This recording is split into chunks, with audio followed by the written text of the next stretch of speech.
So I just had therapy.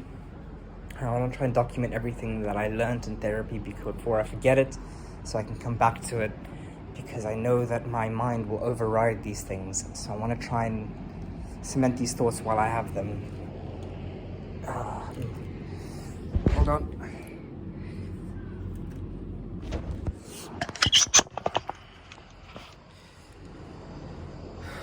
Okay, so the big thing is that it's necessary to have the capacity for repair in a relationship. I'm gonna mess up. This is something that I've learned over a very long time, that I've started to unlearn in my relationship with Enrica because of the way she is, you know? But like, I remember when I was in first year, like, there was this thing that Esther brought up, which is like, it feels like you have to walk on this very narrow road. And if you go on either side of the road, something bad and terrible happens. You have to sort of stay in this, like, within these lines. And what the work we try to do is to realize it's okay to stray from those lines and to make mistakes, to fall down and stuff. And a big way I learned this was when I failed my internal medicine rotation in 5th year, because I was going through such a bad depression and I prioritized myself, and I failed. And it messed me up. But the thing I learned through 6th year is that, like, I failed and I still passed medicine, even though I was so scared it would, even talking about this is making me nauseous.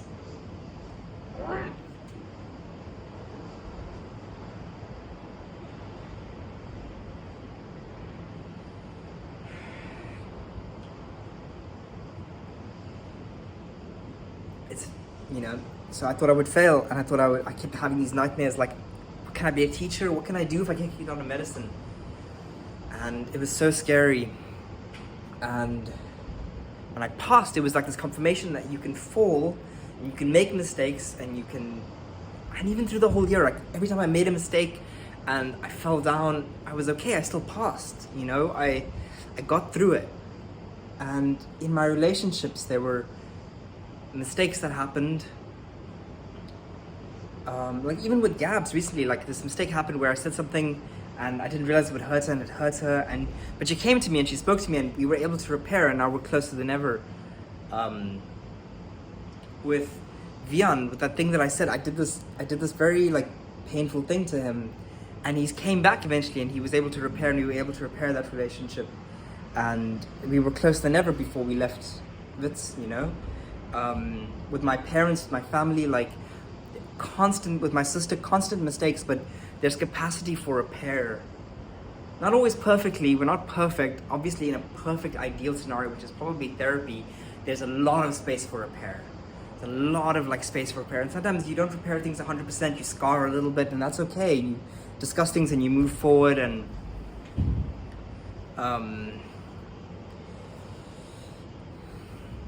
so repair is really important, and realizing that, like, you can fall on either side of the line, and that things are okay, that you're not walking on this narrow path. There's a lot larger space to walk, and still there should be capacity for repair. And where that isn't true is just places that are unhealthy. Not to say you can do whatever the fuck you want, and that there aren't consequences to your actions, but within certain parameters, there should be capacity for repair and understanding, and in communication, and saying, this really hurt me, or this was really shitty, or, you know, when you fail a rotation, to work really hard, or there obviously needs to be work. It's not that you make a mistake and then nothing happens, but it's not that you make a mistake and then the whole world falls apart. Like, there's capacity for repair, and with Enrica, there has never been that capacity for repair. Like, none of the things I've done have, like, really resolved. None of the mistakes I've made. Whereas, like, with her, when she does something to me, like, I'm open to talking about it and slowly repairing that. And when she acknowledges it, even though she struggles to acknowledge it, I sort of work towards letting it go. And things like that. Not to say I'm perfect. I know that I'm imperfect. I know that we've struggled to communicate in the past, but in this situation specifically, there was no capacity for repair that was given. No communication, no proper communication, just a constant leaving, a constant abandonment. And that's not healthy in a relationship. In a relationship, you're committed. And you're committed to saying, okay, I'm really hurt by this, Let's sit down and talk about it so that we can figure out how not to make it happen again, or to make it happen fewer times, so that you can get to a point where we're not doing this anymore, where you don't make this mistake, where you don't hurt me in this way. Let me sit down. What are you not hearing me say? What are you not understanding about where I'm coming from? Let's work on it. Not, I'm leaving you 4 times in 3 days, okay? That's not healthy. I'm not saying that I'm perfect, but the thing I need to realize is it's not about me, it's about her and her inability to communicate and to get things across. And it's not to do with me. Like, it's her throwing a tantrum, and I can acknowledge that and I can hold that, but that doesn't make it about me. My needs are also important, and they should have been discussed and acknowledged. That I have a lot of insecurity about from high school and my childhood about not having friends. And when I went to see Gabs, it was to confirm that I still have this friendship, and I was feeling insecure about losing it because I don't know if I was being cold because I was with Enrica. None of my needs were discussed or acknowledged. It was just an attack.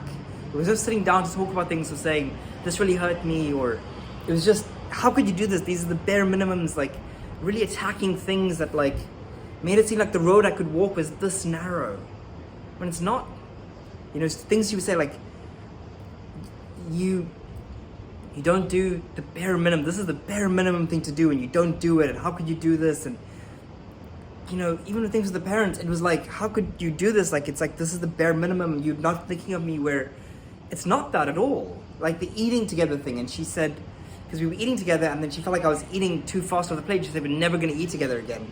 That was really fucked up, because there was no capacity for repair. There was no capacity for going, hey, I feel like you're not really considering me while you're eating. I know you're hungry, and I'm really happy you're eating, and I'm really happy you're, enjoying the food, but please eat a bit slower next time, or just eat slower now because I'm feeling a bit uncomfortable. And I would have gone, okay, no problem. But just waiting until it's over and then later messaging me and saying, we're never going to eat again, that made me very uncomfortable, closing the door on me. That, now, it's all a sign, it's all proof of this concept of, there's no capacity for repair, and the road with her is this narrow. And that's what feels so unhealthy. And I blame myself for that, and I'm so hard on myself, and I hate myself for it. But it's not true. I don't deserve that pain.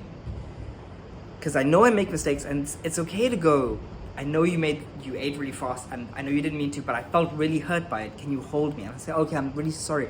I need to get better at that. I need to get better at just holding the person when they come to me with what they're feeling, and not just pushing it off or comparing or being defensive.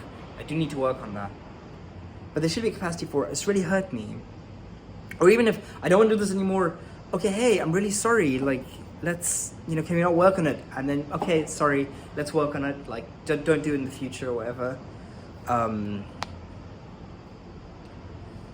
So much more I want to say, but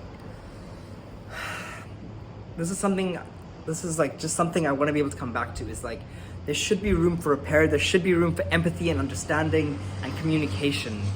And it's not about me. This breakup is not about me.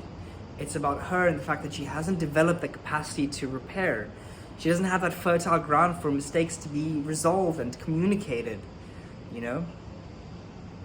and for even basic needs to be communicated without feeling she feels, I don't know if she feels uncomfortable, or she's scared it won't be met, or I don't know what it is, but she struggles to communicate her needs.